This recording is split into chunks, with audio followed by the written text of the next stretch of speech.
All right, just sending out some Twitter and Telegram posts so that people get in. Right, before we start, Hans, could you please give us a brief introduction about yourself and what you do as PIVX and just a general intro to things? Okay, absolutely. Happy to do so. Well, first of all, thank you so much, StealthEX, for having us, having PIVX. We're always excited to do AMAs, and as one of the core as one of the core members in PIVX, I always enjoy doing AMAs because I find it important to interact and to engage with community in and outside our ecosystem.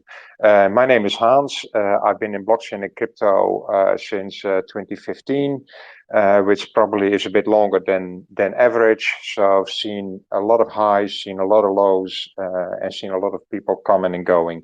For me, the big drive to go into blockchain and the technology behind it was the philosophy.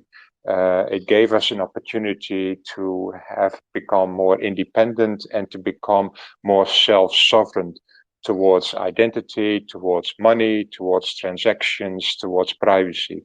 And I do see that technology is something that can enable a big change that is perhaps needed in today's society. So that's how I got into the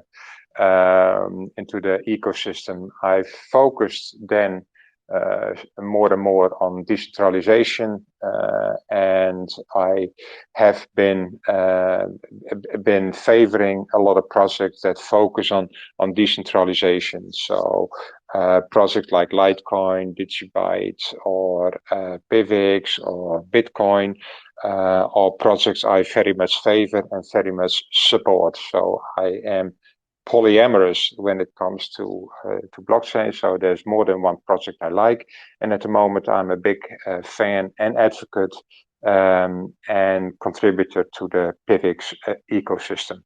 So that's, I guess, a quick and short introduction of myself. Awesome, fascinating. And sorry, I was supposed to be the mode, not the sound. I'm not super caught up with those Twitter advancements.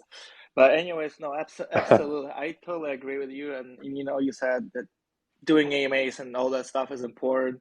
In my opinion, it is very much important, not just for the project, but just for the general, for the general adoption and the crypto community, because in those sessions, what we do, we learn about projects, we learn about things, and I think education is vital importance, especially when it comes to crypto. And I do believe there's currently a bit of lack of proper education, and that's how people getting scammed. That's how people getting involved into, malicious intent projects. I do believe that education is a key to the future mass adoption for the crypto, for sure. Here, I could not have said it better. Absolutely, totally agree with you. Well said. Well, thank you. All right, looks like we're getting some people in, and once more people will be coming in, and we also will be posting a recap session on YouTube and everything. So for those who will be missing today, they will be able to catch up on things regardless. Anyways, Perfect. For those who are unfamiliar with our format, we will go over the Twitter questions first, then we'll open up the chat for the live ones. The whole thing should take about an hour. All right, let's start things off. And the first question is, can you explain the core principles and mission of PIVX and how it differs from other privacy-focused cryptocurrencies? Absolutely, that's a great question, and I'm happy you asked me that. Well, let me first of all quickly explain the core principle and mission of PIVX, and I guess that can be best summed up by saying privacy is a fundamental human right. And a couple of years ago, Google introduced a new concept of the right to be forgotten, and that's very much linked to what privacy is. We share so much of our identity online and offline, and a lot of people are uncomfortable with that. So when the technology made it available to actually track and monitor us, also a lot of people said, well, that also means we can use technology to be not monitored. So privacy is a fundamental human right. That said, PIVX does that via a slightly different way than some other projects. First of all, PIVX is an open source project, and that's a very important component to remember. It's a decentralized peer-to-peer cryptocurrency. And what it features is that it gives an advanced user data protection feature. So me as a user, of you as a user, have data protection. You're in charge of what information you can share. Secondly, it has a community-driven governance mechanism. Thirdly, it's important to know that it's a proof of stake consensus mechanism, and it has multi-purpose masternodes. And the masternodes play an important role in the PIVX ecosystem. Apart from it gives you the opportunity to yield rewards, it also gives you a vote, so an involvement into the process and the future development of PIVX. Well, if I slightly look back at how PIVX started, it is one of the older projects. So it was founded in 2015. And in 2015, there were not that many projects around. At the moment, we got tens of thousands of cryptocurrencies and projects. Then there were only like a handful of projects. PIVX was one of them. So it was released in January of 2016. It was launched under the name Darknet, and it was a fork from Dash, which obviously was a fork from Bitcoin. So the offerings we do as PIVX are privacy, low fees, fast transactions, and community-based governance. So that makes it a decentralized, anonymous, peer-to-peer cryptocurrency. Since it is a proof of stake, it also means we do not have mining. Also PIVX is one of the first who implemented the zero knowledge snarks proof of stake protocol. And that makes it one of the projects that sets us apart in the ecosystem. It also means we are a true DAO. We are not a legal entity. We, as a project, we are self-funded. We did not have an ICO to pre-mine or get a lot of funds in. And it also means that it can pass the Howey test, same as Bitcoin. And we are fully community driven.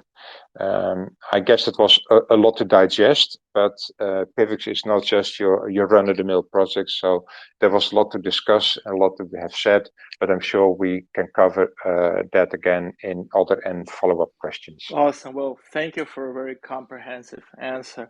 Right, and PIVX is one of those OG assets that were from the beginning, and I remember back in the day, right? You said Dash, you said Digibyte, and I'm like, well, Digibyte, those guys are as old as dinosaurs, but they still around, and they still have very dedicated followers. And in my opinion, right, especially these days, right, cryptocurrency, we have currency, right? It's supposed to be currency to exchange for things, pretty much. And now these days, I think the general focus of like projects, it's no longer a currency, it's some sort of utility and some sort of yada yada. But my heart is always with the currency projects that maintain its value, not because they bring some arbitrary use case, but when we can go and exchange peer to peer, and for goods and services. Correct. Which is always warms my heart when we have such projects on our spaces. Yeah. Anyways, let's continue on with the questions, and I'm sure, as you mentioned, a lot that you kind of elaborate on will be digested into smaller parts because we have a lot to cover for sure. Yeah. Another question. I read that you will offer privacy technology that will allow me to obtain PIVX tokens in an undetectable way. But will I really be able to choose whether to activate privacy, or privacy will always remain active? That's a very important question. I'm really glad that you asked that. the uniqueness and the special thing of PIVX is that actually it gives you as the user to choose whether you want to shield your transactions or not. You can do that via PIVs transactions, or you can do it via ZPIVs transactions. So it gives you the opportunity to fully shield as sender or as recipient, to be shielded or not to be shielded the transaction. So you are in full control and full charge of what kind of privacy and what kind of shielding you want to use in the transaction. And I think it's very important to understand that PIVX not by default has to be a privacy coin. It gives you the opportunity to use privacy or not. And let's give an example of that. Let's say I go to Starbucks and I order myself a coffee, and that coffee costs me $4.50. So what do? Do I put my wallet on the counter, take everything out, and then take $4.50 out to pay my coffee so everyone can see how much money I have in my wallet? No, you wouldn't do that. And you wouldn't do that for the simple reason because it's none of anyone's business what is in my wallet. I just need to pay my specific transaction. Well, PIVX gives you the same opportunity. So you can do that via a shield and cloaked address, so no one would know what kind of funds you actually hold. Or you can do it via PIVs, and people could actually see what kind of assets you have in your wallet. And that level of choice and that level of freedom is precisely what PIVX is all about, giving you the choice, giving you the control, making you self-sovereign. And I think that's really important to understand when we talk about privacy. And at the moment, nothing currently is more private than what PIVX has. And the shielded transactions are using the zero knowledge SNARKs protocol. And that's achieved via the zero coin protocol. So again, users can opt to use that via a public, the PIVs, or private via the ZPIV transactions. And we use the word zero knowledge a lot, and perhaps I can quickly explain a little about what zero knowledge is, because we often talk about it, but not everyone might not fully be aware of what zero knowledge proof is. And I not try to be condescending, I just try to give a little information here. And zero knowledge is that you provide proof of something without showing the actually underlying evidence of it. And that sounds a bit cryptic, but let me give you an example. Let's say for argument's sake, you are colorblind, and I am not, and I hold a red and a green ball in my hand. You, as a colorblind person, would not be able to see the difference between the two. But let's say I put my the two balls behind my back, and I show you one.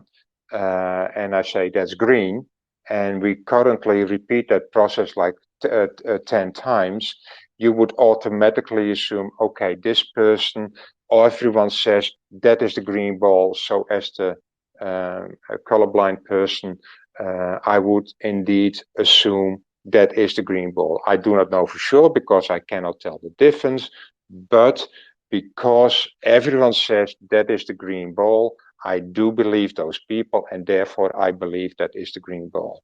So without having actually seeing that ball is green, I would understand that is the green ball. So for same as it goes for the colorblind person with the green and the red ball, it's a technology that gives you evidence, makes you understood that it is indeed so without giving the underlying evidence. And it's not, I have to make sure that people understand that zero knowledge proof is not 100%. It's 99.999999999% accurate. So the likelihood that it is not true is almost impossible, so therefore it is true. And that technology is what we call zero-knowledge proof, and that is what we can use in blockchain technology, and that's why we do not have to reveal certain information, and therefore we can do transactions privately, and therefore we can have self-sovereign identity. So privacy is made possible via using that zero-knowledge proof technology, and that is what's being celebrated and used and perfected within PIVX. Well, thank you for this explanation and and an example, right? Because I mean, I'm working in the crypto space and I deal with a lot of ZK protocols and right the different privacy assets, etc. But right, yeah, no, this is definitely a very good way to kind of get a perspective on how this operates, because I think a lot of people just take it for granted. You say zero knowledge, and they're like, all right, Correct. they're like, all right, zero knowledge, whatever, that's cool. But no one really, Yeah, correct. very little amount of people actually digs in and then deciphers everything that's hidden behind big words, which is correct. Thank you very much for doing that, and I'm sure there's listeners that will be getting insights from this. And segueing into the next question is why do you think privacy is such a hot button issue at the moment?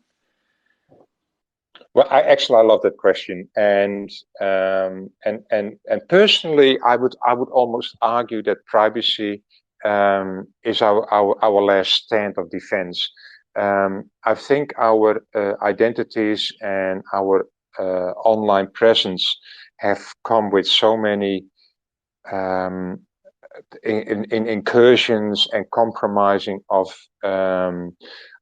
privacy and of people's lives. And let me give you a quick example. If you look at what the COVID pandemic done to our society, we made a lot of choices as a society, and I'm not being judgmental about it, whether it was the right thing to do or the wrong thing to do. I'm not going into that conversation.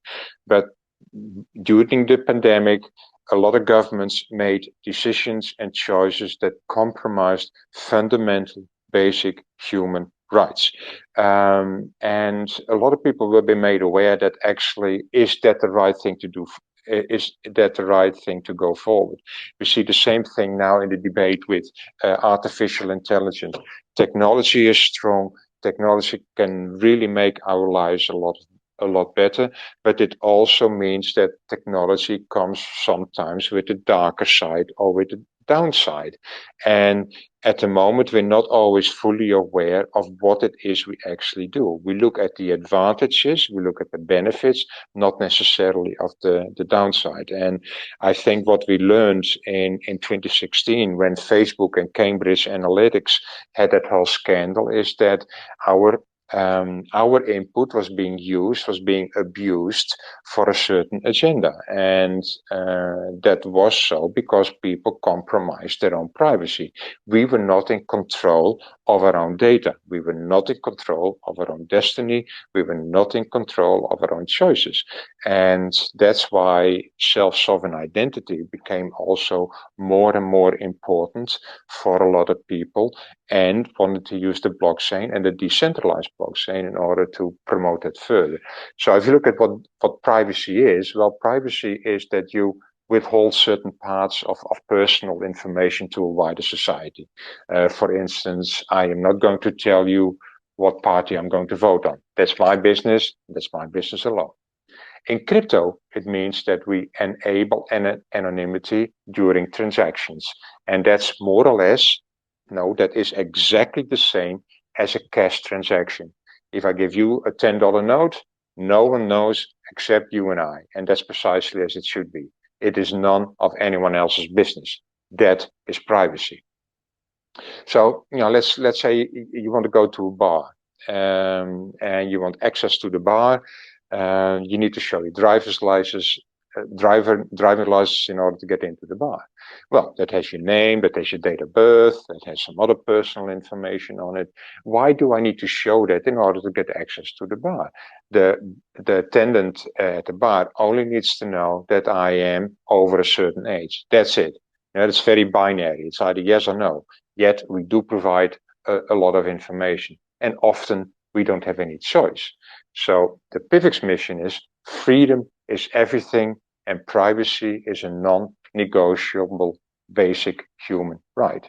So now we see that our technology is advancing. We also see that our governance of the technology must advance. And currently we see a big push in artificial intelligence that people say, hold on a second, we really like this technology. It can really help us as society, but are we making the right choices and are we not making sure that technology is becoming too advanced, too important, too invasive, or too much in control of our lives? So that's actually one of the first signs that we see a little time out. Let's discuss this. Let's have a discussion about this before we actually go further down this road. And I think that's precisely what it needs to be. And that's also the reasons why I've been always focusing so much on governance, because governance gives you a sense of control from what principles, from what characteristics do you actually want to use this technology and how is this technology being made? So that's why privacy is such a hot button issue and becoming a more and more important issue. With technology, we have sacrificed so much of our technology, of our privacy, and now we can also use technology actually to protect our privacy. And I give you one example, for instance, in China, they have the social credit system. Again, for better, for worse, I'm not being judgmental about it, but that social credit system is based on gathering all information about one specific person, so that person has absolutely nothing more to hide. Even if he or she wanted to, there's absolutely nowhere to run. That is the George Orwell nightmare in a way of having no privacy whatsoever. So yes, privacy is a hot button issue, and also privacy is our last line of defense at the moment. Well, thank you. Right. And I totally agree with you. And I love those real life examples, especially I think the most classic one whenever it comes to the privacy projects, privacy tokens, the assets that don't show what the regular blockchain shows. Right. Yeah. You don't show your wallet to everybody else. You don't walk around with with a Correct. number on your forehead, right? Why would you do that? Correct. Right? And then it's Correct. crazy. Yeah, And right absolutely. now, right, with the level of the technology advancement, right, if you have somebody's wallet and you can possibly get, through the grapevine who this person is, and now he becomes a little number on the forehead, right? Which is crazy to think of. Yeah. Which is definitely a big issue within this space, and I think it's not talked a lot about it enough because a lot of people they just simply they don't have the fundamentals on how blockchain operates, how Bitcoin works, and Correct. that's why they are pretty reckless with their funds. And again, Correct. Absolutely. circling back to the basic education, that's definitely something that it needs to be more. I think just more of it. It's just more of it generally, and a little bit more accessible because for people who are getting into crypto these days, there's so much information that's like very hard to get a good grasp on what's important and what's not. But definitely, Absolutely. if Correct. you like, in my opinion, and for the listeners, if you like your friends, your family, being interested in crypto, in DeFi, and everything, just show them the basics. Show them what Yeah. blockchain is. Show them the fundamental issue, the general problem, right? Like kind of Yeah. just connect it to the real world and then let them do their own decisions. Correct. Anyways, let's continue on with the questions. And how does PIVX manage to strike a balance between developing the technology and also improving the value of the asset? Yeah. Well, that's again a great question, and I think it's very important that you actually listen and look at both. Because the world is fast and changing, technology is constantly changing and improving. So therefore, yes, you always need to have a focus on developing technology. Absolutely always. You cannot lean back and think, okay, we'll do that next year or we'll do that later. No, that's an ongoing challenge. That's an ongoing battle, and that's for two reasons. First of all, you want to distinguish yourself from other projects, but also you want to make sure that you have a secure, a stable, and user-friendly project and blockchain and network. So it needs to be secure, it needs to be safe, and it needs to be accessible. So you need to always have that focus on technology. I also believe that it's very important to continuously improve the value of the token. But I would more like to say, I find it important that we focus on adaptation, we focus on use cases, we focus on synergy with other projects, we focus on aligning our blockchain. I think if you do that, the value of the token will automatically improve. So yes, the value of the token is extremely important, but you also need to understand that it's often a result of the activities and the efforts you collectively as a blockchain have put in with a great technology, with a stable and safe network, with a thriving community, and with real-time use cases. If you do that, the value of the token will automatically increase. But to come back to the question, how do we strike that balance? Well, honestly, I think we sometimes didn't even have a choice, because you go from a bull market to a bear market, and mitigating those changes and those highs and those lows, you automatically need to make sure that you can run on a smooth and a sustainable budget in a high market or in a low market. And PIVX has done that, precisely that. We've always tightened our belt when we needed to. We always made sure there were enough funding to get us through the lean years. So our budget of what we burn per month is mean, and it's often around the $5,000 per month. Yet that does allow us for core wallet development, and it does allow us for all sorts of activities, and that is made possible because we are a decentralized project. We work with volunteers, people donate their time, and we have a lot of assets in our community as people who make sure that the community thrives. If I look, for instance, as Lacey Mack, who now is the co-host, make sure that the PIVX Twitter is operated and handled, that our marketing efforts are being looked after, that we have people who provide the graphics for these events. We have people who do core wallet development, with people who focus on the governance. So we have different assets within our community that makes us enable to do this, and that makes us able to strike this balance between constantly developing as a project, but also improve the value of the token. And at the center of that is our treasury. And because how we are set up, the treasury is constantly funded, and the treasury is always constantly in good shape to pay for the out-of-pocket expenses we need to incur. So yes, we were forced into it. Luckily, we learned that lesson at an early stage in the first bull and bear market, and that made us also one of the sustainable projects. As you said, there are a couple of dinosaurs around, and PIVX is one, because we learned that lesson and because we were able to strike that balance between developing the technology and keep the value of the token improved constantly. Fascinating, right? Sustainability is definitely something that I think, in my opinion, the general crypto space is lack of these days. You see projects come and go daily, and that kind of, especially for the newcomers, right?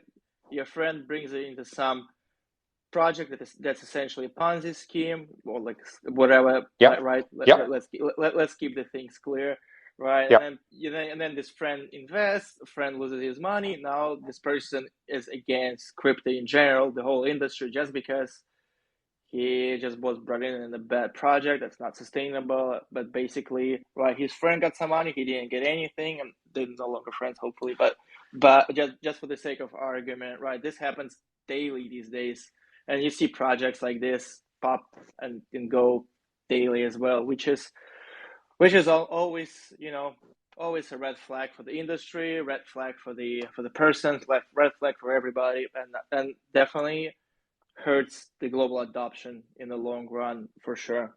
Yeah, But absolutely. yeah, sustainability and balance, it's definitely something that needs to be more present in the space generally. Alrighty, Absolutely. we have several more questions left, and then we will open the live one. Yeah. I'm a crypto investor and I only care about the prospect of a crypto that I choose. Tell me the reason I should choose PIVX. What is your token advantage that can convince me to change from my favorite token? Well, straight to the jugular. I like that question. This is a kind of question I usually don't prefer to answer, but I'll do this one absolutely. And the reason I'm answering is because I think it is a legitimate question. People do jump into crypto because they want to monetize or they want to financially improve themselves. And if you look at the ecosystem, I think we have four type of archetypal people in the blockchain community and crypto community. First, you got the technology advocates, and code is law. They live on the code and they want to build a beautiful technology. Secondly, you got people who use specific blockchain or crypto to access a certain utility. So those are the utility users. Then you got, like this person who asked this question, you got people who are using cryptos to make an investment, to speculate on its value. Lastly, you got the cypherpunks, people who love decentralization and see it as an answer to create a better world. And those four often overlap and they often interact. And I'm not saying that one group is better than the other. I think all of us have been in one of those four different groups at different points in time. So I'm totally not judgmental about it, and I can totally, fully, 100% appreciate the question, why should I buy PIVX? I like to make a couple of comments. First of all, make sure that you celebrate diversity. There are tens of thousands of different projects. I would not recommend to put all your eggs in one basket. I have to be honest, don't put all your money in PIVX. I would say that would not be good financial advice. Actually, I am not giving financial advice. I would just give an observation. Secondly, I would always want to make sure that you choose a project you feel comfortable and feel a connection with. Yes, you can do it via pure financial drive. Personally, I believe that there is a growing need, a growing understanding, and a growing demand for privacy, which will result, I'm 100% convinced of, a growing use for privacy-centered coins like PIVX. Secondly, if you look at the price history of PIVX, I do believe that if you read the charts, you could probably see a certain pattern. I'm not giving financial advice, but I would definitely urge people to look at the historical data of PIVX, and you can probably see that there has been a trajectory has been set in motion that might look very favorable. So again, you need to do your own research in that, but I do believe there is an uphill potential. Thirdly, I think it's important to realize that we are not a one-hit wonder. We're not a butterfly that flourishes for one day and then vanishes. We've been around since 2015. I've seen a lot of highs, have seen a lot of lows, and I do believe that we are a staple in the blockchain and crypto ecosystem, and therefore could very well be part of your portfolio. So when it comes to adding your portfolio, I think I want to give you three words of advice. Always do your own research. Don't listen to me. Don't listen to anyone else. Do your own research. Also, if you do not own the keys, you might not necessarily own the cryptos. And lastly, invest only what you can afford to lose. So do that wisely. Personally, I find PIVX a great addition to the ecosystem. I think it has humongous potential. And the beauty of PIVX is that it has an enormous thriving big community who constantly donates and volunteers the time. Expenses are low, output is high. And if you think of that, that is quite often translated in an increased value of the crypto. But again, do your own research. You make your choice what to do. And I would definitely welcome whoever asked this question, welcome you into the PIVX family and into the PIVX ecosystem. Fascinating answer. Always before doing any leaps or going into there, just go to the community, ask questions. Absolutely. Yeah. Right. For me personally, it's always a red flag when I go, like I work with a lot of different crypto communities. I interact with them daily. Whenever I go to Telegram group, I ask a question and I'm either being laughed at, ignored, assumed I'm a scammer or banned. I'm like, all right, well, whatever. I just asked a simple question and that's the answer from the community and from the mods. That's definitely a red flag for me, right? And just go ahead, ask questions, and if your questions are unanswered or laughed at, that is a red flag. Of course, do your own research, but just be mindful of where you're investing your money and always evaluate the risks. Absolutely. Totally agree. Well said. Yeah. All right. Next line of questions are about strategy. What is the long-term vision? How did PIVX manage to stay afloat through the years? What are the plans for surviving? And what are your top 3 priorities / plans for the future? Oh, anything else? I've heard a lot of questions. Well, that was well, that's all is pretty much what is the long-term vision, but kind of breaking down the smaller parts. Yeah, no, I think it's strategy never comes in one answer. What's your long-term vision? And it comes with how have you performed in the past? How do you look at the future? What are your priorities? And how do you go through the lean years? So absolutely, yeah, I do agree with it. It's always it should be a complex question if you talk about strategy. That's not a two-word question, and it's also not a simple answer. So, what's our long-term vision? Is the mission is to become a leading cryptocurrency, and we want to empower, we want to protect, and we want to delight everyone who touches it. And by giving so, we give people the opportunity to stay in control over their transactions with their level of privacy they seek.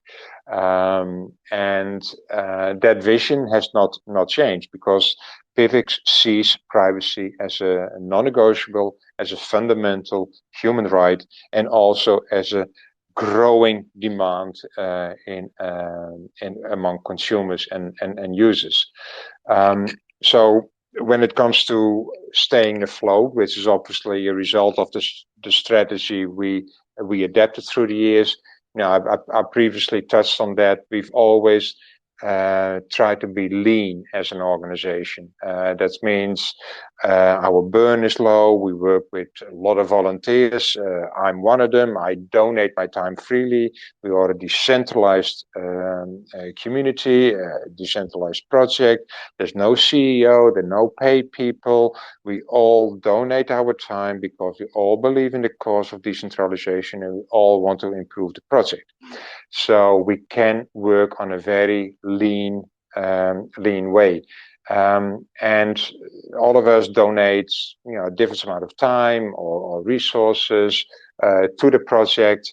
And don't get paid for that, because we also, as I said, we believe in the project. So it's important that people bear in mind that the burn and what our expenses per month are extremely low.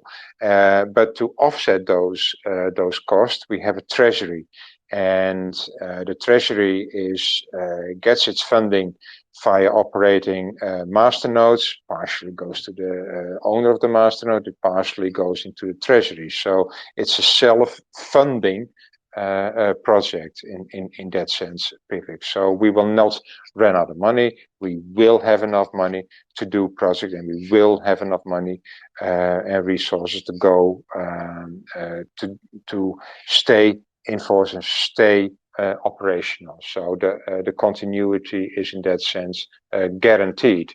And that's also our plan for surviving, because we have the money to do so. The treasury is constantly increasing, so we can also compete with other projects. We can also make sure that we constantly can upgrade our technology if that needs an out-of-pocket expense. So we are there to become sustainable, and also make sure that we future-proof. But we also see certain issues in the market. As I said, the market and the ecosystem constantly changes. So we also see how can we actually even improve that further. Well, one of the focuses of the top priority, one of the priorities we focus on is we need to move also to the DEX. We got centralized exchanges, which are fantastic and great asset to the ecosystem. But we also see that in certain jurisdictions, countries are becoming more, I would say, almost hostile towards cryptocurrencies. So therefore, we might have to make sure that is a backup or an alternative provided in the way in being in a DEX, in a decentralized exchanges. Secondly, I think adaptation is a constant priority. Provide use cases, provide value added to the ecosystem. And thirdly, the third priority is growing your community, interacting with your community, satisfying your community, and stick true with what you are, is namely a DAO.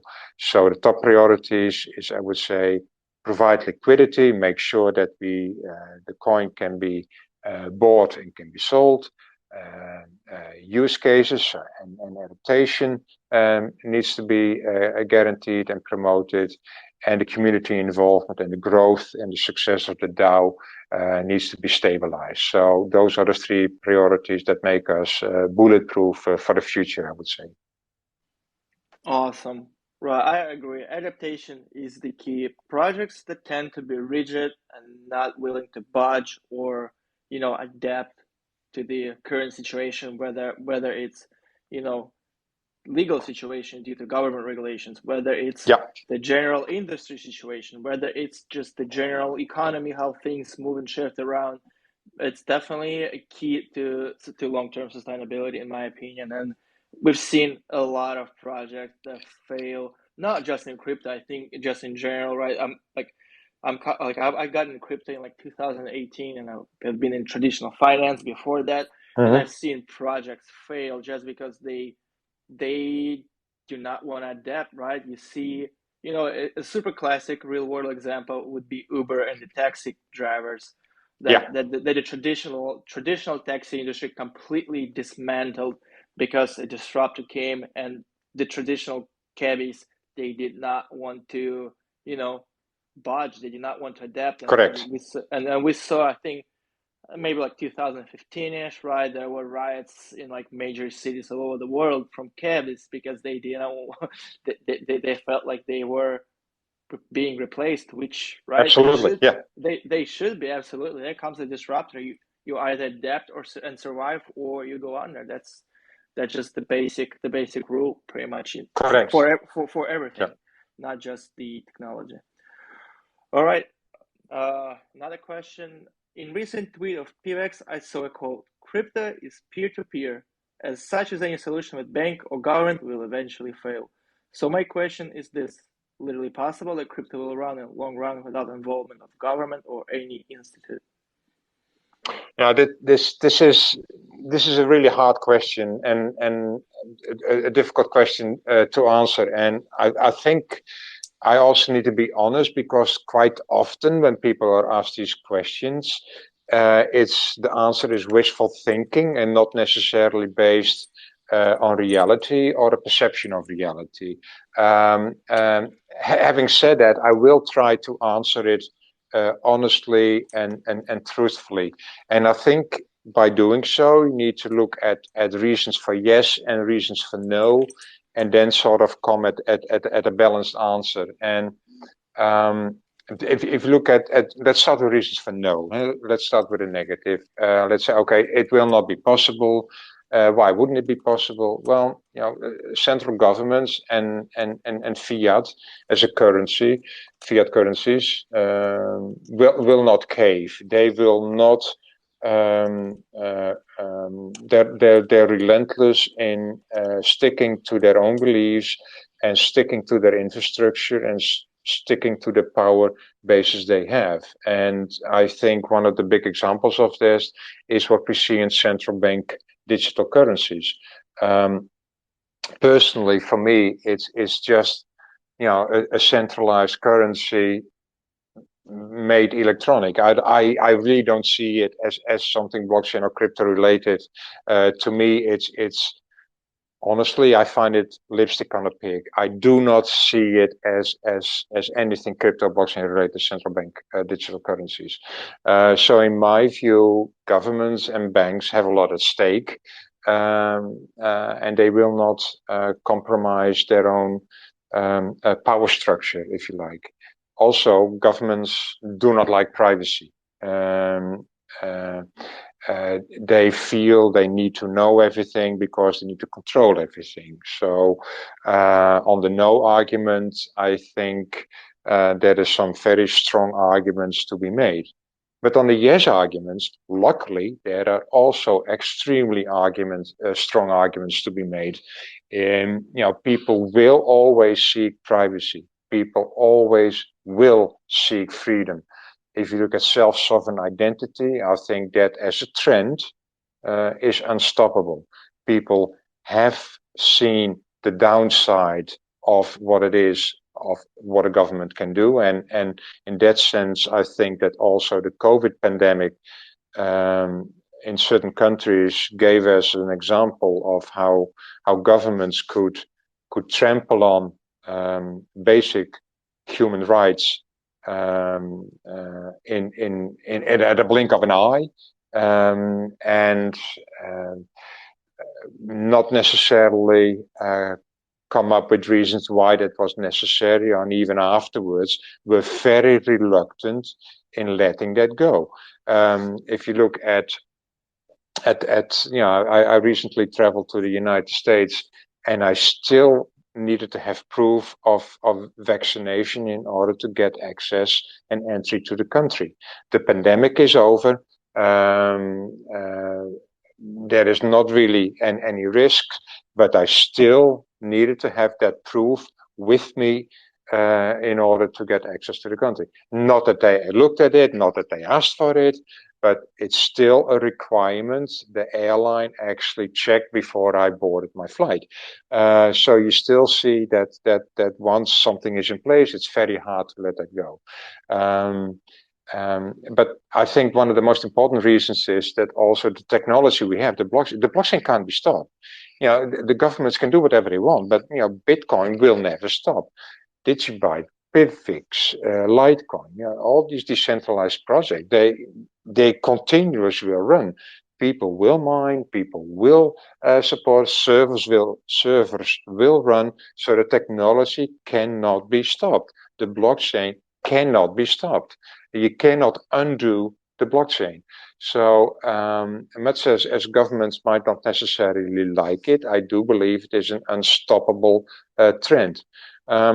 but if you look at all the yes and all the no arguments, would that mean that there would be sort of a hybrid solution or a compromise, that we will have a divided society? I'm not sure. I think ultimately that every commercial entity will always follow the money. So as consumers, as long as we, as users, say we don't want central bank digital currency, we want to have something that is decentralized, that has self-sovereignty, and gives me a level of privacy, ultimately businesses will follow the money and will follow the people. For that, I'm absolutely 100% convinced. So perseverance as a community will be very important in that. And being in America at the moment, let me use this very much very important American quote: "United we stand, divided we fall." And I also believe that applies to us as an ecosystem, as us as the blockchain, to make sure that we actually also will stick to what we believe is an addition or is an alternative. It doesn't mean that you have to use it. It only means that you can use it if you choose to do so. And that is self-sovereignty. And that is in my belief, the way to go forward. Absolutely. I totally agree with you. And right, you said a few things. Lipstick on your pig on the centralized issued what is digital currencies. Mm-hmm. I could not agree more. It's definitely like it's a joke, to be honest. It kind of breaks the whole fundamental. It breaks the whole point of decentralized currency when you build a centralized Yeah, digital currency. I correct. also find it super funny and definitely out of place when I see a major financial institution as bank launching their own DeFi. I'm like, hold on a minute, that kind of contradicts the word decentralized finance. If you are a I know. centralized entity launching a DeFi protocol, like, hold on a minute, that does not work this way. And I think that was the news. I think like months or two ago. I think there's like a Russian biggest bank launching a DeFi, blah blah. I'm like, well, hold on, doesn't make any Yeah, sense. Like yeah, literally just playing on people because they don't understand what DeFi is. But if you basically break it down, it's a decentralized finance. Like, oh, all right, it cannot be centralized then. But yeah, absolutely. And right, and you said that the technology cannot be stopped, and I think this is one of the strongest point of blockchain and crypto is just because anything else that's going on, any platform, any Web2, anything can be shut down. If a server has a location, the server yeah, can be like it's tangible, right? You can come yeah, with a hammer and destroy it. You can burn it. You can yeah, and yeah, poof, it's gone.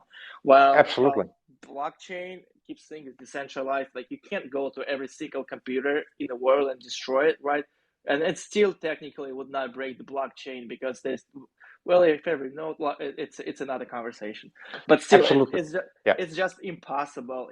There's no way it's feasible to do so, and I think that's why governments are reluctant to ban it because they know their bans would not mean anything to the community, to the people. Of course, it will kind of fear off some laggards and like yeah, mainstream projects or like centralized exchanges, but in the end of the day it will not change much for the community, for the currencies, and for the projects correct. that are around.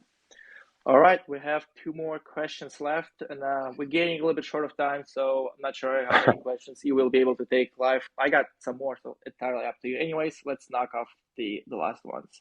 Yeah. um Hold on, let me find it. There we go. The feature of zero knowledge proof in your project operates could be a means by which malicious transactions could be carried out. How can you ensure that illegal transactions cannot be carried out using your platform due to the send and receive PIV in an untraceable manner without revealing your balance and the transaction amount to anyone? Hmm. Yeah, nice question. Well, the short answer is, well, we can't. We are a permissionless network, and if you look at decentralization, it also means it's permissionless. Anyone can use it at any time for any reason. So if you go to the bank and say, well, I want to transfer $1,000 to Al Qaeda, the bank would say, well, we're not going to do that. He says, why not? Well, we can't finance terrorism. If I were to, that's not permissionless, but the blockchain is. Decentralization comes with the choice that everyone is in control of his or her transaction, so it is permissionless. But we also need to make sure that we understand that this is not only in the blockchain or crypto. This can and is and will and has been done with the US dollar, with the pound sterling, with the euro, with gold, with silver, with treasuries, with stocks, with bonds, with securities. Everything has been done with illegal or malicious transactions, and the biggest frauds in history were actually done via legitimate currencies, via a regulated system. And if you look at all the scams or the money laundering in crypto compared to what's been done with fiat money, it's absolutely marginal. That doesn't mean we need to be blind for the fact. It does need to be understand that we shouldn't necessarily focus on the 0.0%, but there's a lot of fraud going on in the regulated over-the-counter transaction system at the moment. And besides, some countries actually see crypto as illegal now. So go figure that. But frankly, the downside or the realization is not the realization is that you cannot have freedom without privacy. And that's always very, very important to realize. You cannot have freedom without privacy, and that simply doesn't go.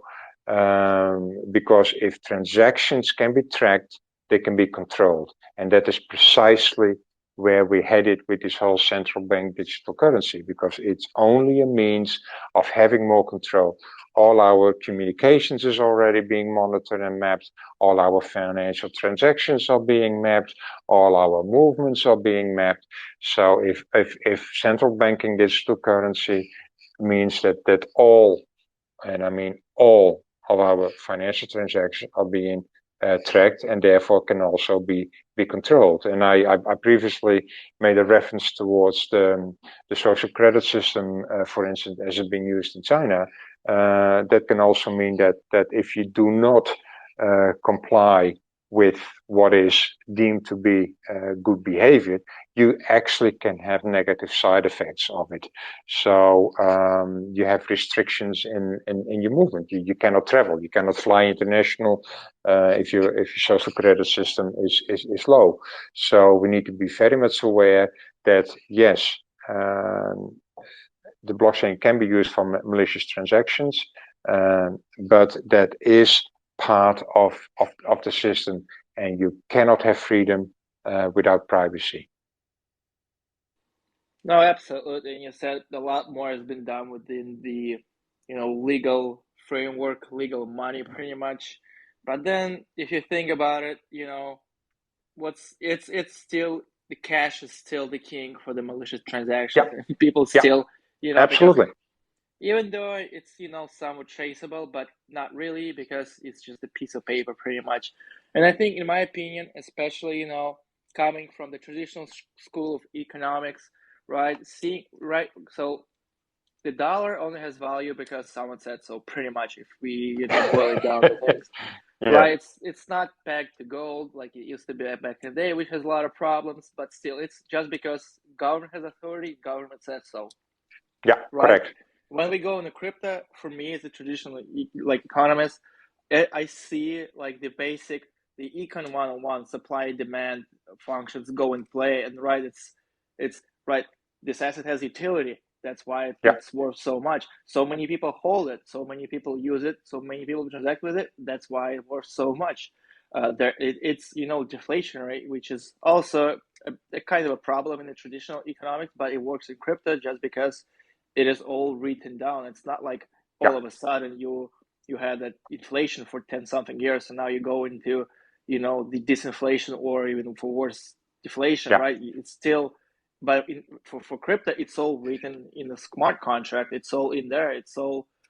It cannot be changed, and right, correct. going back, cannot be stopped. That's why it's so forecastable in a way that is impossible in the traditional finance or traditional fiat money world, Yeah, pretty much. correct, correct. Which is a huge difference. And right, I think, because there's so many cryptos, and so many people think that Bitcoin is used to buy illegal stuff and for illegal transactions, while Bitcoin is more transparent than or just as transparent as your bank wire, pretty much, Correct, because you can track it down to the owner, down to the first person who deposited it, and then correct, it's very easy to decipher what actually is going on. correct, correct. Anyways, let's continue with the questions, since we kind of going to rant here. Time is going, and I don't want to hold you for more than we should. Uh, hold on. Yeah, PIVX called itself future of money. You said you have micro fee, but nano is feeless. You said you're fast, but Dash is the super fastest. So what really makes it distinct and unique to be truly called future of digital currency? Good question. Well, first of all, I think it's important to realize that fees in crypto have a purpose, and actually within PIVX we have two purposes, two goals. First of all, it prevents spam transactions. So as long as you need to even minute, even need to pay something for it, it makes a more knowingly, willingly a transaction. So it avoids spam transaction. Secondly, it also deflates the token supply and the coin supply. So it has a deflationary component, and that's also ultimately favorable for the coin. So what sets PIVX then apart from similar projects? Well, I think first of all that zero knowledge snarks protocol, that's the leading privacy protocol. It sets a standard and a benchmark in the market. Secondly, I think that the proof of stake consensus system PIVX has is extremely environmental friendly, and it's not without reason that Ethereum also changed from proof of work to proof of stake. So we've already made that choice from the beginning. Thirdly, PIVX is a DAO, and I mean a true DAO. Truly decentralized, no legal entity, no CEO, everyone donates their time, no ICO, no pre-mining, no legal entity. So that also makes sure that we pass the Howey test. So as long as the SEC sees Bitcoin not as a security, they also see PIVX not as a security because we passed the Howey test. So that makes it also future-proof, and also that makes it the future of money and the future digital currency. Fascinating. You mentioned Howey test. I have not heard the term in a while. For those who are unfamiliar, Howey Oh yeah, test is the legal procedure in the United States. Basically, it's whether they determine if something is the investment or not, and that's how correct. they kind of build their legal framework around that. Yeah. But yeah, I'm Yeah, sure. no, that's good that you mentioned that, because it happens that I'm actually quite close to where the Howie test was actually born. I'm in quite close to Orlando in Florida, and it was someone bought some swamp land in Florida, and when that person sold it, the tax office said, well, actually, you need to pay capital gains on that, because the value of the property is now a lot more of that land than it was originally, because now it's going to be used for citrus farming. So the value of the land increased. Well, the person, Mr. Howie, said, well, I don't agree with that. So they went to the courts, challenged it, and the Supreme Court said, well, actually, it is a security because the value of the property increased without you doing anything about it. So someone else did all the work, the value increased, and you could knowingly and willingly know that the value of that land would increase, and someone else did the increase of the value for you, so therefore it is a security. So Yeah, thank you for elaborating. I have not heard this term in the moment, but definitely a pleasure to hear some of those classic throwbacks. Anyways, we have the last question left. Do the PIVX holders do they have the right to participate in the governance of the project? Well, actually, let me turn it around. Have the right. We actually expect you to do so. So the answer is absolutely, wholeheartedly. And you're invited, and in my view, actually expected to participate in the governance of PIVX and in the future and shaping of PIVX. Well, let me put it this way. We are all Satoshi.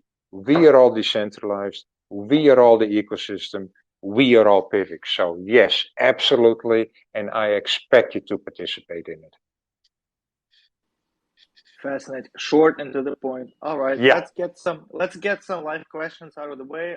Let me know how many you're willing to take. I have some more time. Not sure how are you doing on time? Oh, I think I spoke way too long on certain questions, certain answers, because we're actually past 12 already. Wow, I had no idea. Let's see if there's a question. We answered a lot and covered a lot, so but you never know. There might be more questions. Let's see. Oh, all right. Let's get a couple and let's see where it takes us. Cartesians, you have been here since the beginning, so you get the first hand. You can speak now, Cartesians. You have just muted yourself. You have to unmute yourself to be able to speak.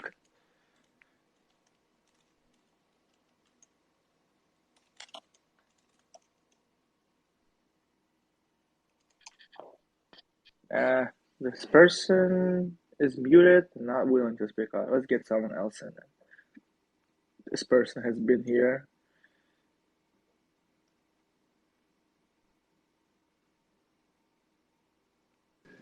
Hello.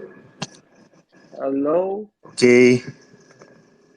Thanks for giving opportunity to us to. Yeah.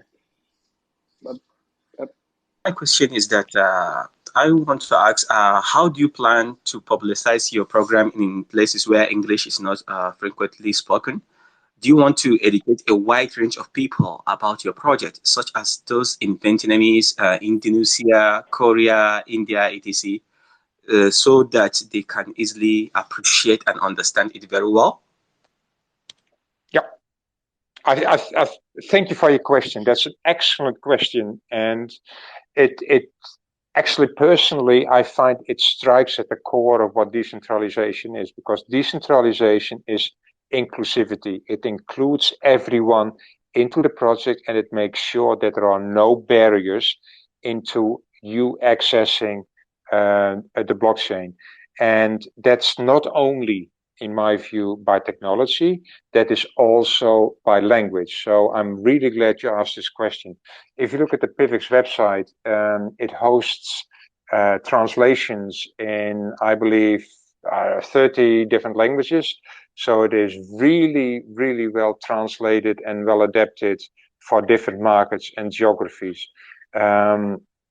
So yes, I'm really glad you asked this question, because I do find it very important that we as a project own that responsibility to make sure that everyone has equal access to the project, and it's too arrogant to assume that everyone will speak English and everyone can understand English.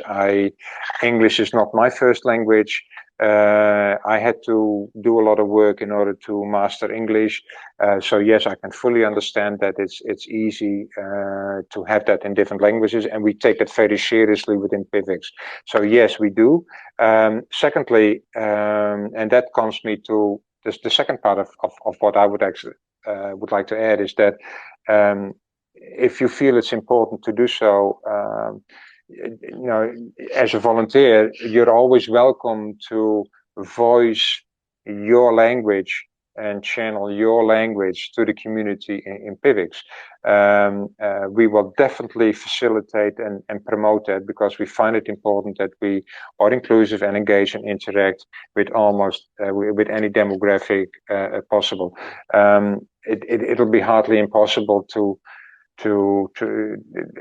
cater to any community, but we'll definitely try to do that as much as we can. So I really like your question, and I'm really glad you asked it, and I hope I answered it for you. Wow, amazing. Thank you very much. Thanks for the answer. Thank You're you welcome. for your question. All right. Let's get one more. I think this person who initially was in woke up, tried to speak, but had to mute him.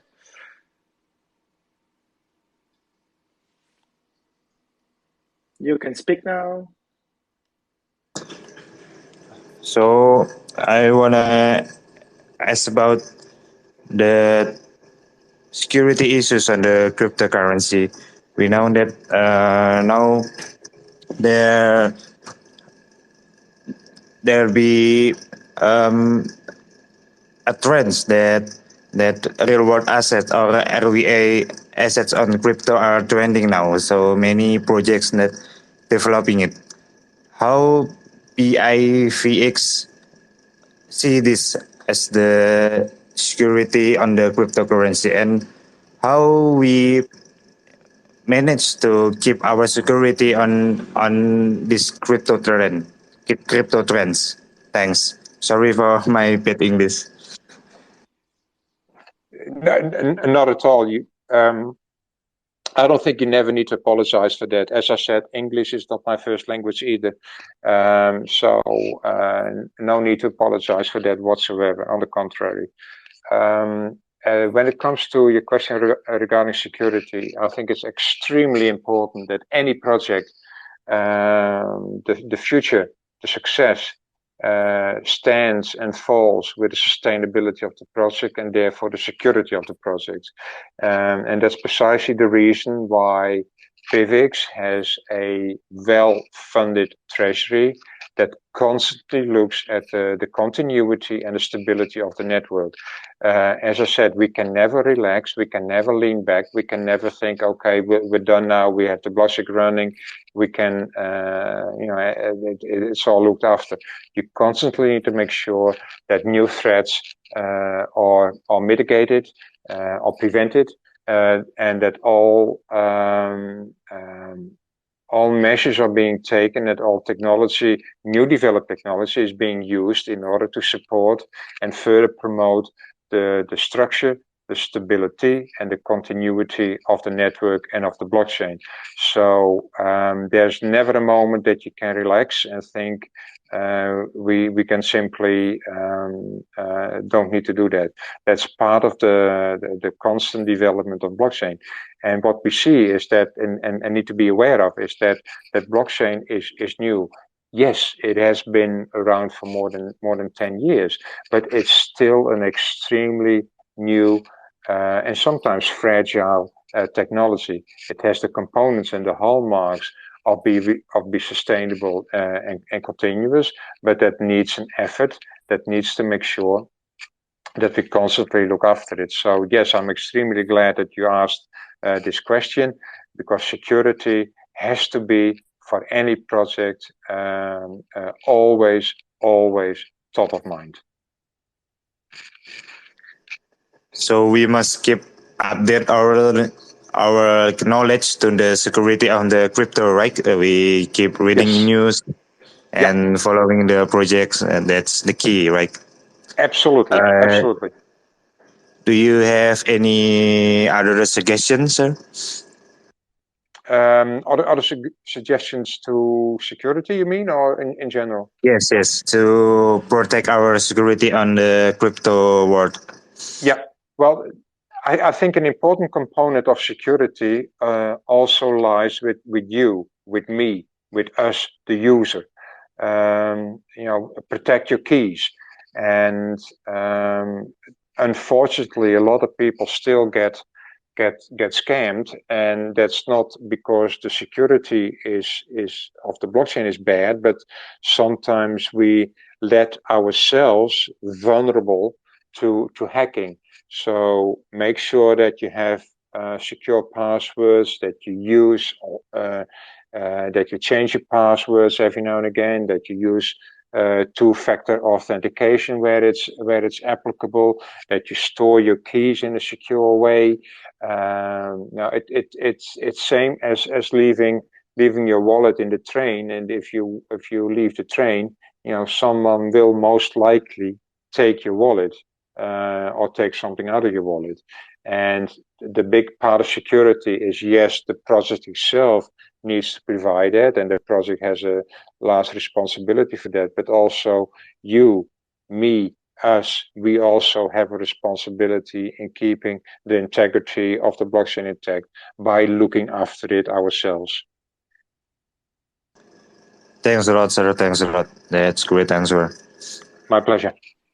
Thank you for the question. Thank you for the answer. Well, I think we've done it as far as the pretty comprehensive coverage of what PIVX and I think the general crypto space these days is all about. Yeah, I agree with that. We covered a lot of ground.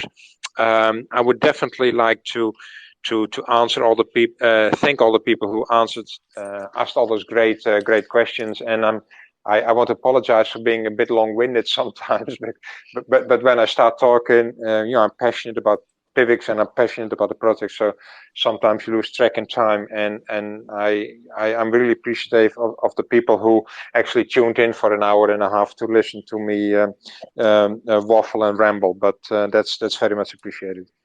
Oh, thank you very much. I always enjoy a good crypto banter, especially when it's a lot to say, not just about the project, but just general conversation about the space. It's definitely important, and I always enjoy a proper kind of conversation, especially when it comes to things such as security and sustainability, which is definitely super important currently. Yep. Well, thank you, Hans. It was a pleasure. Thank you for coming on. And we will, of course, be making a recap and everything for those who missed this one. We will send it to you once it's ready. Well, let's give them a round of applause. Hey. Well deserved. Well deserved. Thank you. Again, thank you so much.